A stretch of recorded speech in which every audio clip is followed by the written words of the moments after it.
നമ്മൾ കണ്ടത് ഇതാ ഇങ്ങനെ ഉണ്ടായിരുന്ന ഇലേനെ തേയില കൊളുന്ത് പറിച്ച് അത് ഇങ്ങനെയാക്കി, അതിനുശേഷം ദാ അത് ഇങ്ങനെയാക്കി. ഇതാണ് ഒരു ടീ ഫാക്ടറിയിൽ നടക്കുന്നത് അല്ലേ?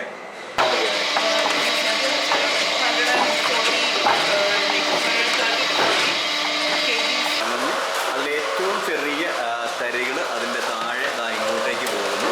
ഞാൻ സിതോഷ്, നമ്മുടെ യൂട്യൂബ് ചാനലിലേക്ക് എൻ്റെ പ്രിയ പ്രേക്ഷകർക്ക് സ്വാഗതം. അപ്പോൾ ഇന്ന് നമ്മൾ വന്നിരിക്കുന്നത് പാലാർ എന്ന് പറയുന്നൊരു സ്ഥലത്താണ്. ഇത് കോമ്പയർ കഴിഞ്ഞിട്ട് ആനക്കല്ല് കഴിഞ്ഞിട്ട് ഒരു അല്പം കിലോമീറ്റേഴ്സ് ഇങ്ങ് വരണം. ഇവിടുത്തെ പ്രത്യേകത നമ്മൾ കഴിഞ്ഞ ദിവസം കണ്ടിരുന്നു ഓർഗാനിക് ടീ. അപ്പോൾ ഈ ഓർഗാനിക് ടീ എങ്ങനെയാണ് ആക്ച്വലി ഒരു ട്രഡീഷണൽ രീതിയിലാണ്, അതായത് അരച്ച് അതിങ്ങനെ സ്ക്യൂസ് ചെയ്ത് കുറേ അധികം പ്രോസസ്സുകളുണ്ട്. എല്ലാം ഇപ്പം മെഷീനറീസാണ് ചെയ്യുന്നത്.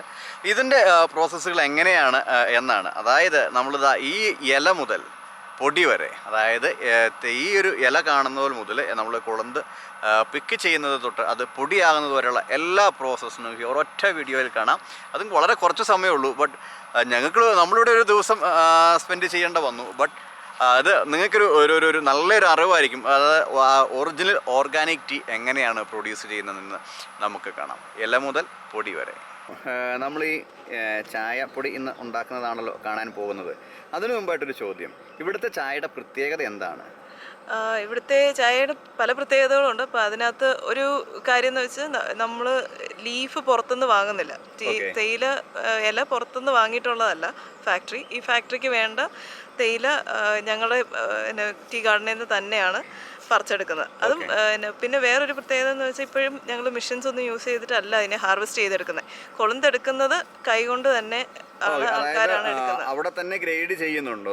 അവിടെ തന്നെ നമ്മൾ വളരെ സെലക്റ്റീവ് ആയിട്ടാണ് ലീഫ് പിക്ക് ചെയ്യുന്നത്. പിക്ക് ചെയ്യുന്ന ലീഫിന്റെ മച്യൂരിറ്റി നമ്മൾ അത്രയ്ക്ക് ഇമ്പോർട്ടൻസ് കൊടുത്തിട്ടാണ് ചെയ്യുന്നത് ഉണ്ടാക്കാനുള്ള ചായ അനുസരിച്ച്. അപ്പം പിന്നെ ഒരു പ്രത്യേകത എന്ന് പറഞ്ഞാൽ കെമിക്കൽസ് ഒന്നും യൂസ് ചെയ്യുന്നില്ല. ഒരു സ്പ്രേയിങ്ങും കാര്യങ്ങളും ഒന്നും ഇല്ല. നമ്മുടെ ഫാമിൽ അങ്ങനെയൊന്നുമില്ല. പ്രോസസ്സിലും പ്രത്യേകിച്ച് വേറെ കാര്യങ്ങളൊന്നും യൂസ് ചെയ്യുന്നില്ല. അതാണ് അതിന്റെ മെയിൻ പ്രത്യേകത.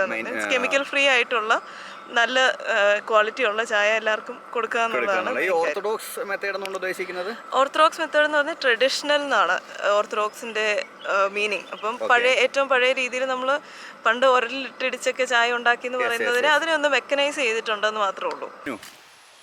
നമ്മൾ ഈ ഓർഗാനിക് ടീക്ക് വേണ്ടിയിട്ട് ഇപ്പോൾ നമ്മൾ ഈ കാണുന്ന ഈ കൊളുത്തുകൾ ഞുള്ളുന്നത് സ്ക്രീനിൽ കാണുന്നുണ്ടല്ലോ, ഇതെന്തുകൊണ്ടാണ് ഇവരിങ്ങനെ കൈകൊണ്ട് പറിച്ചെടുക്കുന്നത്? എന്തുകൊണ്ടാണ് നിങ്ങളത് കട്ട് ചെയ്തെടുക്കാത്തത്? കട്ട് ചെയ്തെടുത്തു കഴിഞ്ഞിട്ടുണ്ടെങ്കിൽ തേയിലയ്ക്ക് തന്നെ അതൊരു സ്ട്രെസ്സാണ്, ഓവർ സ്ട്രെസ്സാണ് എന്നാണ് ഞങ്ങൾ വിശ്വസിക്കുന്ന ഒരു കാര്യം. ഹാൻഡ് പിക്ക് ചെയ്തെടുക്കുമ്പം പഴയ രീതിയിൽ ഞങ്ങൾ ഏറ്റവും പഴയ രീതിയിലുള്ള തേയിലയുടെ പ്രൊഡക്ഷനാണ് ചെയ്യുന്നത്. അപ്പോൾ അതിന് പഴയ രീതി ഓർത്തഡോക്സ് ടീ മേക്കിങ്ങിൻ്റെ ഫസ്റ്റ് സ്റ്റെപ്പ് എന്ന് പറഞ്ഞാൽ തന്നെ ഹാൻഡ് പിക്ക് ചെയ്ത് ലീഫ് എടുക്കാമെന്ന് പറയും. അപ്പം എന്തെങ്കിലും ഒരു പ്രൊഡക്റ്റ് ഇതിനെക്കാട്ടിലും കൂടുതലായിട്ട് അതിൻ്റെ എന്താണോ പ്രോസസ്സ് ശരിക്കും ഉണ്ടായിരുന്നത് അത് തന്നെ ഫോളോ ചെയ്യാൻ ശ്രമിക്കുന്നതിൻ്റെ ഒരു ഭാഗമായിട്ടാണ്, ട്രഡീഷണൽ സ്റ്റൈലാണ് ഒരു ഭാഗമാണ് ഹാൻഡ് പിക്ക് ചെയ്ത് എടുക്കുക എന്ന് പറയുന്നത്. ഇതെന്താണ് സംഭവം? ഈ തളിർപ്പുകൾ ഇങ്ങനെ ഇട്ടേക്കുന്നത് ലീഫ് പിക്കിംഗ് ആണ് നമ്മൾ ടീ മേക്കിങ്ങിൽ ഹാർവെസ്റ്റിംഗ് ഭാഗത്ത് ഫസ്റ്റ് പ്രോസസ് ഇസ് പിക്കിംഗ്. രണ്ടാമത്തെ പ്രോസസ് വിതറിംഗ് എന്നാണ് പറയുന്നത്. ശരിക്കും അതിന്റെ വാട്ടർ കണ്ടന്റ് കുറഞ്ഞു പോകും, വാടുക. നമ്മൾ ലീഫ് ഇത് കണ്ടാൽ തന്നെ അറിയാം കുറച്ച് വാടിയാണ് കിടക്കുന്നത്. ഇത് രാവിലെ കൊണ്ടിട്ടതാണ്. ഇത് അതുപോലെ തന്നെ ഒരു 16 to 18 hours ആണ് വിതറിംഗ് ടൈം പറയുന്നത്. അപ്പം ഇത് വാടി അതിനകത്തുനിന്ന് ഏകദേശം ഒരു 45 to 50% വാട്ടർ കണ്ടന്റ് മാറിപ്പോണം. ആ വെള്ളം മാത്രമല്ല, അതിൻ്റെ വാട്ടർ കണ്ടന്റ് മാത്രമല്ല ആ സമയത്ത് മാറുന്നത്. അതിനകത്ത് നടക്കുന്ന കുറച്ച് പ്രോസസ്സസ് ഉണ്ട്. അതിനകത്ത് നടക്കുന്ന കെമിക്കൽ ചേഞ്ചസ് ഓരോ ലീഫിനകത്തും നടക്കുന്നതൊക്കെ ആ ഒരു സമയം കൊണ്ടാണ് നടത്തുന്നത്. അതായത് ആദ്യത്തെ 16 മണിക്കൂർ വളരെ നിർണായകമാണ് ചായയുടെ ടേസ്റ്റുമായിട്ട്. ഇതാണ് ടേസ്റ്റ് ഡിഫറൻസ്. ഇതാണ് ഞങ്ങൾ ഇപ്പോൾ ഇത്രയും നാൾ കൊണ്ട് ഡെവലപ്പ് ചെയ്ത് വരുന്ന ഒരു ടേസ്റ്റ് എന്ന് പറയുന്നത് ഈ ഒരു പ്രോസസ്സിലാണ്. ഇൻഡോർ ആണ് ചെയ്യുന്നത്. സൺഡ്രൈ ചെയ്യുമ്പോൾ കാറ്റ് ഉപയോഗിച്ച് നമ്മൾ ഇതിനെ ഇത്രയും അവേഴ്സ് കൊണ്ട് ഇത്രയും മണിക്കൂറുകൾ കൊണ്ടാണ് ജലാംശം കുറഞ്ഞ് വരുന്നത്.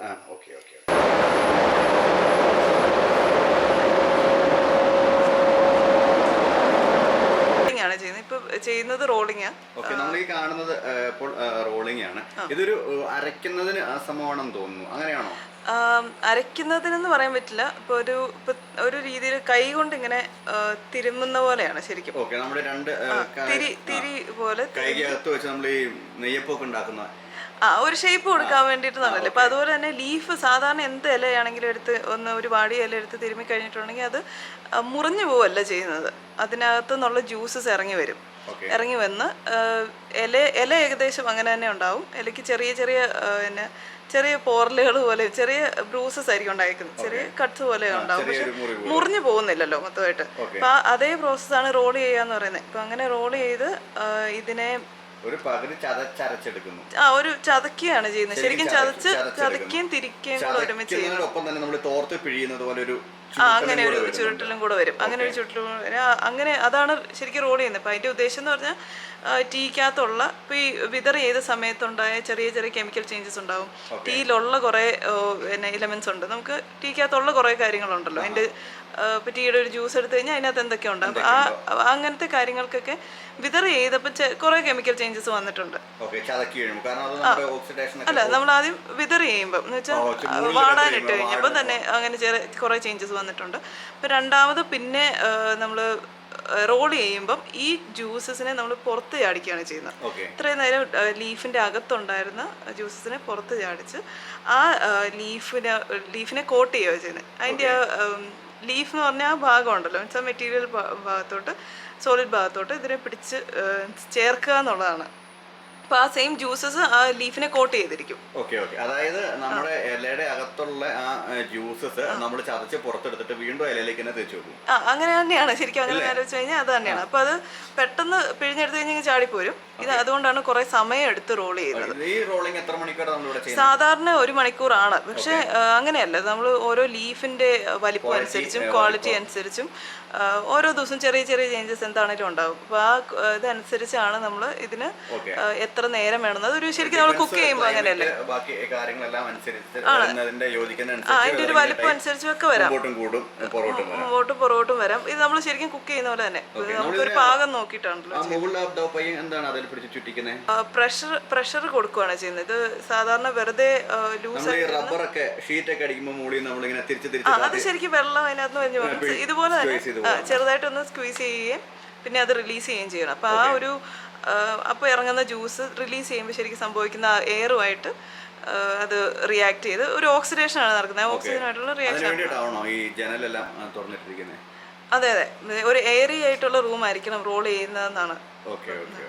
അത്രയാണ് റോളിംഗ്. ഇതിന് ശേഷമുള്ളത് നമ്മൾ അടുത്ത സ്റ്റെപ്പ് ഏതാണ് പോകുന്നത്? അടുത്ത സ്റ്റെപ്പ് ഫെർമെന്റേഷൻ ആണ്. റോളിംഗ് കഴിഞ്ഞിട്ട് ഫെർമെന്റേഷൻ ആണ്. അപ്പം റോൾ ചെയ്ത് കഴിഞ്ഞ് ഫെർമെന്റേഷൻ ഫ്ലോറിൽ ഇടുന്നു. അത്ര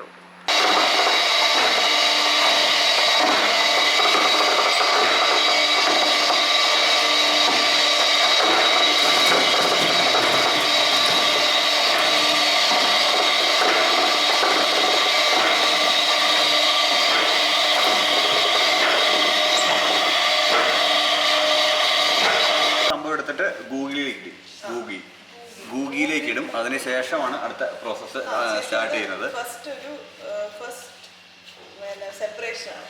അതായത് ഇപ്പോൾ നമ്മൾ ഈ കണ്ട മെഷീനിൽ നിന്നും സംഭവം അതിൽ കൂടി തുറന്ന് ഈ താഴേക്കാക്കി. ഇനിയിപ്പോൾ ഈ ട്രെയിൽ നിന്നും അവർ ഗൂഗി എന്ന് പറയുന്ന ഒരു സംവിധാനമുണ്ട് തൊട്ട് അടുത്ത് കാണുന്നത്.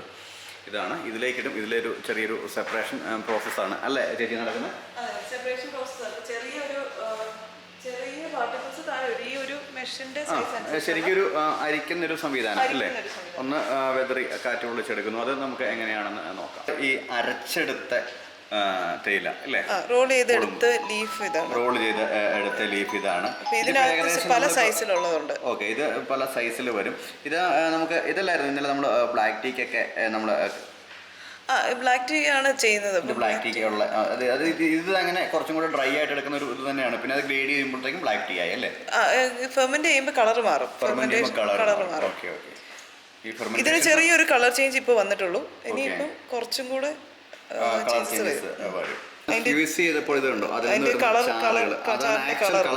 ഈ കളറാണ് നമ്മുടെ ചായക്ക് വരുന്നത്. ഈ കളർ മാറി വരും. ഇനി കുറച്ചും കൂടെ കഴിയുമ്പോൾ ഫെർമെന്റ് ആകുമ്പോൾ കളർ മാറിക്കൊണ്ടിരിക്കും. അപ്പൊ അതാണ് ശരിക്കും.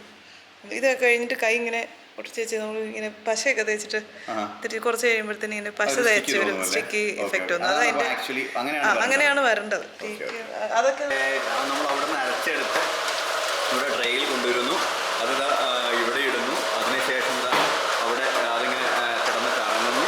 അതിലേറ്റവും ചെറിയ തരികൾ അതിൻ്റെ താഴെ ഇങ്ങോട്ടേക്ക് പോകുന്നു. അതിന് ശേഷം ഇതേപോലെ ഗ്രേഡ് ചെയ്ത് അതിന് പറഞ്ഞതുപോലെ ഇവിടെ നല്ല വൃത്തിയുള്ള വലുപ്പമുള്ളത് വരുന്നു. അതിങ്ങനെ കറങ്ങി കറങ്ങി അതിൻ്റെ ചുറ്റി കറങ്ങി അതിൻ്റെ അകത്തോടെ ഇപ്പുറത്തേക്ക് വരുന്നു. അതിവിടെ ഇങ്ങനെ ഗ്രേഡായി വരുന്നു. അതിവിടെ വേറെ ട്രെയിൽ എടുക്കുന്നു. ഒരു ഡാർക്കർ ആയി വന്നിട്ടുണ്ട്, ഒരു നമുക്ക് ഉദ്ദേശിക്കുന്ന കളറിലോട്ട്. അപ്പം ഇത് ലീഫാണ്, അത് വലിയ പാർട്ടിക്കിൾസ് ആണ്. ഇതിന് ഫെർമെന്റ് ചെയ്യാൻ കുറച്ചും കൂടെ സമയം ചിലപ്പോൾ എടുക്കാം. അപ്പൊ ഇതിപ്പോ തൊട്ട് നോക്കി കഴിഞ്ഞിട്ടുണ്ടെങ്കിൽ നല്ല തണുത്തിരിക്കുന്ന ഒരു സാധനമല്ലേ. മണം ഇമ്പോർട്ടൻറ്റ് ഫാക്ടറാണ്. ഇതിന് ഒരു മണത്ത് നോക്കി ആവിച്ച മണമാണ്, ഒരു ടീയുടെ പച്ച മണമാണ് ഇത്. പച്ച മണത്ത ആണ് ഇപ്പൊ നമുക്ക് കിട്ടുന്നത്. പച്ചയും അല്ല ഫെർമെന്റ് ടീയും അല്ലാത്ത ഒരു മണമാണ്, അതിന്റെ ഇടയ്ക്കുള്ള എന്തോ ഒരു മണമാണെങ്കിൽ നമുക്കിപ്പോ കിട്ടുന്നത്. ലീഫായിട്ട് തന്നെ ഉണ്ടല്ലേ? ലീഫായിട്ട് തന്നെ ഉണ്ട്. ഇതിനകത്ത് റോൾ ചെയ്തേക്കുന്ന പറഞ്ഞാൽ നമുക്ക് തോന്നുന്നു.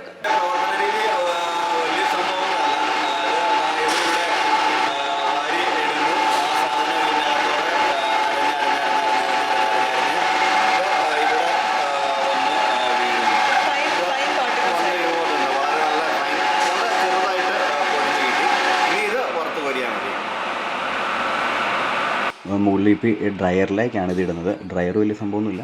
ഇവിടുന്ന് ഒരേ കനത്തിൽ അത് ഡ്രയറിൻ്റെ അകത്തേക്ക് പോകുന്നു. അവിടെ 3 തലങ്ങളിലായിട്ട് ചൂട് കൊടുക്കുന്നു. ഏറ്റവും അടിയിലേക്ക് വരുമ്പോഴേക്കും ഏകദേശം അത് ഒരു 120 സെൻറ്റിഗ്രേഡിലേക്ക് ചൂടെത്തുകയും അത് ശരിക്കും സിമ്പിളായിട്ട് പറഞ്ഞാൽ അത് വറുത്തെടുക്കുന്ന ഒരു പ്രോസസ്സാണ്. അത് വളരെ സ്ലോ ആയിട്ടും ഇവിടുന്ന് കയറി പോകുന്നത്. അവിടുത്തെ കനം നിയന്ത്രിക്കുന്നതിന് വേണ്ടിയിട്ട് അവിടെ ആ ഒരു കാണുന്ന ആ ഒരു എന്താ പറയുക പല്ല് പോലെ കാണുന്ന ആ ഭാഗങ്ങൾ ഒരേ കനത്തിൽ അവിടുന്ന് തട്ടി മുകളിലേക്ക് വിടും. അപ്പോൾ അത് മുകളിലത്തെ first chamber, second chamber, third chamber എന്ന് അത് നമുക്ക് കാണാൻ സാധിക്കില്ല, കാരണം അത് വലിയൊരു മെഷീൻ്റെ അകത്താണ്. അപ്പോൾ ഇവിടെ അത്യാവശ്യം ചൂടുമുണ്ട്. അപ്പം ആ 3 തലങ്ങളും കടന്നിട്ടാണ് ഏറ്റവും അടിയിൽ നമുക്കിത് വറുത്ത് കിട്ടുന്നത്. അതായത് ശരിക്കും വറുത്ത് എടുക്കുന്ന ഒരു പ്രോസസ്സ്. അതിനൊരു 20 മിനിറ്റ് ടൈം കൊണ്ടാണ് ഈ ഒരു 120 സെൻറ്റിഗ്രേഡ് ചൂടിലേക്ക് എത്തിച്ചവരത് എടുക്കുന്നത്. അതിന് ശേഷമാണത് അടുത്ത മെത്തേഡിലേക്ക് പോകുന്നത്. അതിൻ്റെ അകത്തുള്ള ഫൈബേഴ്സ് മാറ്റാൻ, ഗ്രേഡിങ് അങ്ങനെയുള്ള ഭാഗത്തേക്ക് പോകുന്നത്. ഇവിടുന്ന് ഇങ്ങനെ ഇട്ട് കൊടുക്കുന്നു, അത് മുകളിൽ കയറുന്നു, അത് താഴേക്ക് വരുന്നു. അപ്പോഴേക്കും അത് ഫ്രൈഡ് ആയിരിക്കും.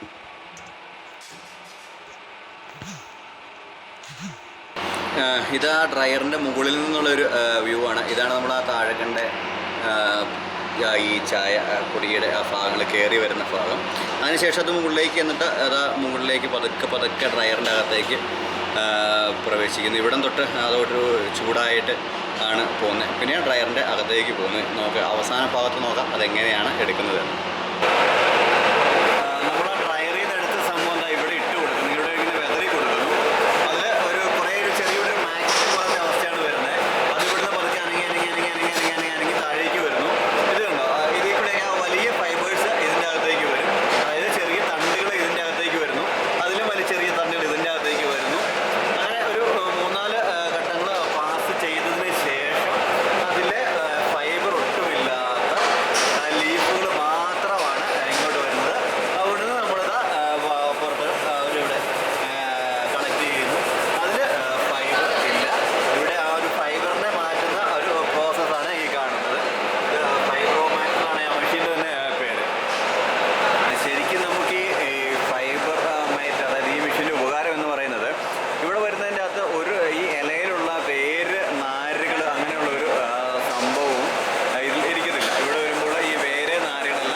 ടേസ്റ്റ് ചെയ്യാൻ വേണ്ടിയിട്ട് ഇത് 125 ml-ന്റെ കപ്പാണ്. അപ്പോൾ ഇതിനകത്ത് ഇതൊരു ടേസ്റ്റിംഗ് സെറ്റ് എന്നാണ്. ഇത് ഈ പ്രൊപ്പോർഷനേറ്റ്ലി ഇതിനകത്തുള്ള അതേ ക്വാണ്ടിറ്റി ആയിരിക്കും ഇതിനകത്ത് ഡിഫറൻസ് ഉണ്ട്.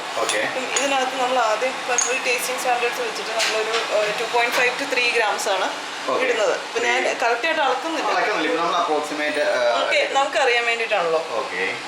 അപ്പം ഏകദേശം ഒരു 2.5 ഏതൊരു 3 grams ഉണ്ടാവും. ഇനി ഇതിലേക്ക് നമ്മൾ ചൂടുവെള്ളം ഒഴിക്കുന്നു, തിളച്ച വെള്ളം ഒഴിക്കുന്നു.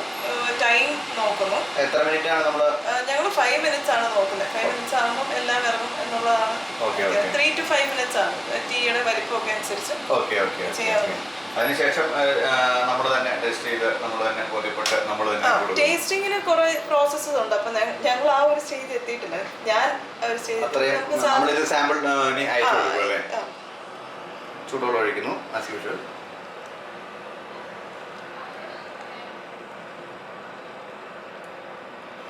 ഇതൊരു മേള വരെ ഉണ്ട്. ഫുൾ കംപ്ലീറ്റ്ലി നിറച്ച് കഴിക്കുന്നു, അടച്ചു വയ്ക്കുന്നു ഫോർ 5 minutes. ഇപ്പം 5:20 12 ആയിട്ടുണ്ട്. ഇപ്പൊ ഒരു 5:17 നമ്മൾ 5 മിനിറ്റിന് ശേഷം ആ ചായ ടെസ്റ്റ് ചെയ്യാൻ വേണ്ടി പോകുന്നു. അത് ഫിൽറ്റർ ചെയ്ത് താഴെ ചിലപ്പം താഴെ കളഞ്ഞൽപ്പം ഒഴിച്ചു. എന്തായാലും ഡെഫിനറ്റ്ലി നമ്മുടെ ലാംഗ്വേജിൽ ഉള്ള കളറുണ്ട്. നമുക്ക് എന്താ കഞ്ഞി വാർത്ത് വെച്ചേക്കുന്നത് പോലെ അത് മാക്സിമം വരുന്നതിന് വേണ്ടി തടായിട്ട് വെച്ചേക്കുന്ന ഒരു ഭാഗമാണ് ഈ കാണുന്നത് അല്ലേ? ലീഫ് ഒന്ന് സ്പ്രെഡായി വരാൻ വേണ്ടി ചെറുതായിട്ടൊന്ന് ഷേക്ക് ചെയ്യാം. ഓക്കെ, ഇതാണ് അതിൻ്റെ നമ്മൾ ആ ചായക്ക് ഇട്ട ലീഫുകൾ. ഇതിനെന്തെങ്കിലും നമ്മൾ പ്രത്യേകിച്ച് നോക്കേണ്ട കാര്യമുണ്ടോ? ഇതിപ്പോ നമ്മളൊരു ഗ്രേഡ് അതിനകത്ത് സെപ്പറേറ്റ് ചെയ്ത് വന്ന ഒരു ഗ്രേഡാണ് ചെയ്തേക്കുന്നത്. ഗ്രേഡ് മാത്രമേ എടുത്തിട്ടുള്ളൂ. അപ്പോൾ അതിന് സിമിലർ സൈസ് ആയിരിക്കും, സെയിം കളർ ആയിരിക്കും. ബ്രൗണിഷ് കളറാണ്, ബ്ലാക്ക് ആയിട്ടില്ല. അപ്പൊ ബ്ലാക്ക് ആയിട്ടില്ല, അപ്പൊ അത് കരിഞ്ഞു പോയിട്ടില്ല, ബ്രൗൺ കളറാണ്. മച്ചോട്ടി അല്ല, നമ്മള് ഡ്രയർ മൗത്തിൽ നിന്ന് എടുത്ത് ടീ ഡ്രൈ ചെയ്ത് നേരെ വന്ന ടീ ആണ്. ശരിക്കും ലീഫ് ടീസ് ഒന്നും മച്ചുവറായി വരണമെങ്കിൽ ഒരു 10 ദിവസം, ഒരു 7 ദിവസം തൊട്ട് 10 ദിവസം വരെയെങ്കിലും സ്റ്റോക്ക് ചെയ്താലാണ് കുറച്ചും കൂടെ നമ്മൾ ജനറലി കിട്ടുന്ന ഒരു ടേസ്റ്റിലോട്ട് അത് അക്യൂർ ചെയ്ത് വരുന്നത്. പക്ഷെ ഡ്രയർ മൗത്തിലുള്ള ടീ ആണ് ഏറ്റവും നല്ലതെന്ന് പറയുന്നവരും ഉണ്ട്. അതൊരു പേഴ്സണൽ ചോയ്സ് ആണ്. ഇത് ബ്രൗൺ കളറാണല്ലോ ഇപ്പൊ നമ്മൾ കാണുന്നത്. കുടിച്ചു നോക്കും. ഇപ്പം നല്ല ചൂടുള്ള ഒരു സമയം. ആദ്യം നമ്മൾ നോക്കുന്നത് ഇതിനകത്തുള്ള ഒരു മണമാണ്. മണത്ത് നോക്കുമ്പം പല പല കാര്യങ്ങളും നമുക്ക് മനസ്സിലാവും. അതിനകത്തൊരു ഫ്ലവറി മണങ്ങളൊക്കെ വരുന്നുണ്ടോ എന്നറിയാം. പിന്നെ എന്തെങ്കിലും പ്രശ്നം പറ്റിയിട്ടുണ്ടോ എന്നറിയാം. ഫെർമെന്റേഷൻ എന്തോരം ആയിട്ടുണ്ടെന്നറിയാം. അങ്ങനെ പല കാര്യങ്ങളും നമുക്ക് ഇതിനകത്തുനിന്ന് മനസ്സിലാക്കാൻ പറ്റും. പിന്നെ നോക്കുന്നത് ഇതിന്റെ അപ്പിയറൻസ് ആണ്. ശരിക്കും അതിനെ ഫുൾ എസൻസ് ചാടാൻ വേണ്ടി ഫുൾ ലിക്വിഡ് ചാടി പോകുക എന്നുള്ളതേ ഉള്ളൂ. ബാക്കി ഇതാണ് ശരിക്കും നമ്മൾ ഇങ്ങനെയാ വെച്ചിട്ട് പോകുന്നത്. നാളെ ആയി കഴിഞ്ഞാലും ഇങ്ങനെ തന്നെ ഇരിക്കും. ഇതിനകത്ത് വേറെ ഡിഫറൻസ് ഉണ്ടാകും. ഇതാണ് നമ്മള് ടേസ്റ്റിനകത്ത് നോക്കുന്നത്. സ്മെല്ല്, ടേസ്റ്റ്, കളറ്, ഡെപ്ത് ഉണ്ടോ എന്ന് നോക്കും. ടീക്ക് എന്തോരം ഡെപ്ത് ഉണ്ടോ നോക്കും. പിന്നെ ഈ കപ്പിനകത്ത് ഇരിക്കുമ്പോൾ ഉള്ള അതിന്റെ ബൈറ്റ് എന്തോരം ഉണ്ടെന്ന് നമുക്കറിയാം. അങ്ങനെ പല ചായയുടെ ഒരു സ്ട്രെങ്ത് എന്തോരം ഉണ്ടെന്ന് അറിയാം. സ്ട്രെങ്തും കളറും രണ്ട് സാധനങ്ങളാണ്. സ്ട്രെങ്ത് ഉണ്ടാകുന്ന പല കാര്യങ്ങളും കൂടി ചേർന്നിട്ടാണല്ലോ. കളർ അതിന്റെ ഒരു ഭാഗം മാത്രമാണ്. കളർ ഉള്ള ചായ, സ്ട്രെങ്ത് ഉള്ള ചായ കടുപ്പമാണ്. കടുപ്പം മീൻസ് നോട്ട് കളർ. കളറും കടുപ്പും സെയിം അല്ല. ടേസ്റ്റ് ആ ഭാഗങ്ങളൊക്കെ നമ്മൾ ടേസ്റ്റ് ചെയ്യുമ്പോൾ നോക്കും. പിന്നെ വേറെ എന്തൊക്കെ ബാക്കിയുള്ള ഫീച്ചേഴ്സ് പറഞ്ഞിട്ടുണ്ടെങ്കിൽ അതൊരു നോർമലി ടീ ഡ്രിങ്ക് ചെയ്യുന്ന ഒരു വെറുതെ കോമൺ മാൻ അങ്ങനെ ഇമ്പോർട്ടൻ്റ് ആയിട്ടുള്ള ഫാക്ടേഴ്സ് ആയിരിക്കില്ല. പക്ഷെ ഒരു സെല്ലിംഗ് പോയിന്റിലാകുമ്പോഴത്തേനും പല പിന്നെ മോയ്സ്ചർ കണ്ടന്റ് നമ്മൾ ചെക്ക് ചെയ്തിട്ട് വേണം പാക്ക് ചെയ്യാൻ. അല്ലെങ്കിൽ അതിനകത്ത് നമുക്ക് ചിലപ്പോൾ നമുക്ക് കാണാൻ പോലും പറ്റിയല്ലാത്തതായിരിക്കും. ടേസ്റ്റ് ചെയ്യുമ്പം ഈ ഒരു ക്വാണ്ടിറ്റിയിൽ ഒരിക്കലും നമ്മൾ ചായ കുടിക്കുകയല്ല. നോർമലി നമ്മൾ ചായ കുടിക്കുന്നത് 3 grams 125 ml ഇട്ടിട്ടല്ലല്ലോ. നമ്മൾ 3 grams ഒരിക്കലും ഒരു കപ്പ്, ഒരു 200 ml ഒരു കപ്പിലോട്ട് നമ്മൾ ഇടുന്ന പോലെ ഒരു 1 to 1.5 grams ആയിരിക്കും ടീ ഇടുന്നത്. പക്ഷെ ഇതെന്ന് പറഞ്ഞാൽ 3 grams ഉണ്ട്. ഇതിപ്പോൾ എല്ലാ ഫീച്ചേഴ്സും, എല്ലാ അതിൻ്റെ എന്നാ പറയുന്നത് ഫീച്ചേഴ്സും അതിൻ്റെ എല്ലാ പ്രോപ്പർട്ടീസും നമുക്ക് കൃത്യമായിട്ട് ടേസ്റ്റിൻ്റെ റിലേറ്റഡ് എല്ലാം അറിയാൻ വേണ്ടിയിട്ടാണ് നമ്മൾ ഇത്രയും ഒരു കടുപ്പത്തിലിടുന്നത്. ഒന്ന് കുടിച്ചു നോക്കൂ, എന്നിട്ട് നമ്മൾ സാധാരണ അടിപൊളിയായി. അങ്ങനെയല്ല അത് കുടിച്ചു നോക്കാം. ആക്ച്വലി കുടിച്ചു നോക്കൽ എനിക്ക് അത്രയ്ക്ക് അറിയത്തില്ലാത്തൊരു കാര്യമാണ്. ഓക്കെ, ആ ഒരു സ്റ്റേജിലോട്ട് പ്രേക്ഷകർക്ക് വിടുന്നു. ഇത് നമ്മൾ മറ്റാർക്കെങ്കിലും സാമ്പിളിങ്ങിന് വേണ്ടി കൊടുത്തു വിടാറുണ്ടോ ഇതിന്റെ സാമ്പിൾസ്? ഞങ്ങൾക്ക് അറിയാവുന്ന ടീ ടേസ്റ്റേഴ്സിന് കൊടുക്കാറുണ്ട്. പല ബാച്ചസും പിന്നെ നമ്മൾ പലർക്കായിരിക്കും ചിലപ്പോൾ കൊടുക്കുന്നത്. പിന്നെ ബ്ലാക്ക് ടീ ആകുമ്പോൾ ബ്ലാക്ക് ടീയിൽ ഇൻട്രസ്റ്റ് ഉള്ള ആൾക്കാർ കാണും. അവർ സാധാരണ ജെന്യുവൻ ഫീഡ്ബാക്ക് ആണ് തരാറ്. അപ്പം വലിയ ഇൻട്രസ്റ്റ് ഇല്ലാത്ത ഫീഡ്ബാക്ക് നമുക്ക് ചിലപ്പോൾ കിട്ടും. അപ്പോൾ നമ്മൾ കണ്ടത് ഇതാ ഇങ്ങനെ ഉണ്ടായിരുന്ന ഇലേനെ തേയില കൊളുന്ത് പറിച്ച് അത് ഇങ്ങനെയാക്കി, അതിനുശേഷം അത് ഇങ്ങനെയാക്കി. ഇതാണ് ഒരു ടീ ഫാക്ടറിയിൽ നടക്കുന്നത് അല്ലേ? അപ്പോൾ നമ്മൾ ഇന്ന് തേയില കൊളുന്ത് തൊട്ട് എങ്ങനെ ചായ കുടിക്കാമെന്ന് നോക്കി. ഒരു ഫാക്ടറിയിലെ ഫുൾ പ്രോസസ്സ് നമുക്കിന്ന് നമ്മുടെ മുതലാളി ചേച്ചി കാണിച്ചു തന്നിട്ടുണ്ട്. വളരെ കൂളാണ്. നമ്മൾ രാവിലെ ഇവിടെ വരുമ്പോൾ ജോലിക്കാരിയായിരുന്നു, ഇന്നലെ കണ്ടപ്പോൾ മുതലാളിയായിരുന്നു. എന്താണ് എന്ന് നമുക്ക് മനസ്സിലാകുന്നില്ല. അപ്പോൾ എന്തായാലും ഈ ചായ വേണ്ടവർക്ക് നേരിട്ട് നമ്മുടെ പാലാർ ഗ്രീൻസിൽ നിന്നും ഓൺലൈനായി വാങ്ങാം. അല്ലാത്തവർക്ക് താഴെ കൊടുത്തിരിക്കുന്ന റോൾ ചെയ്യുന്ന നമ്പറിൽ നിന്ന് നിങ്ങൾക്ക് കോൾ ചെയ്യാം. അവർ കൊറിയർ അയച്ചു തരുന്നതാണ്. അപ്പോൾ thanks for watching. Thank you.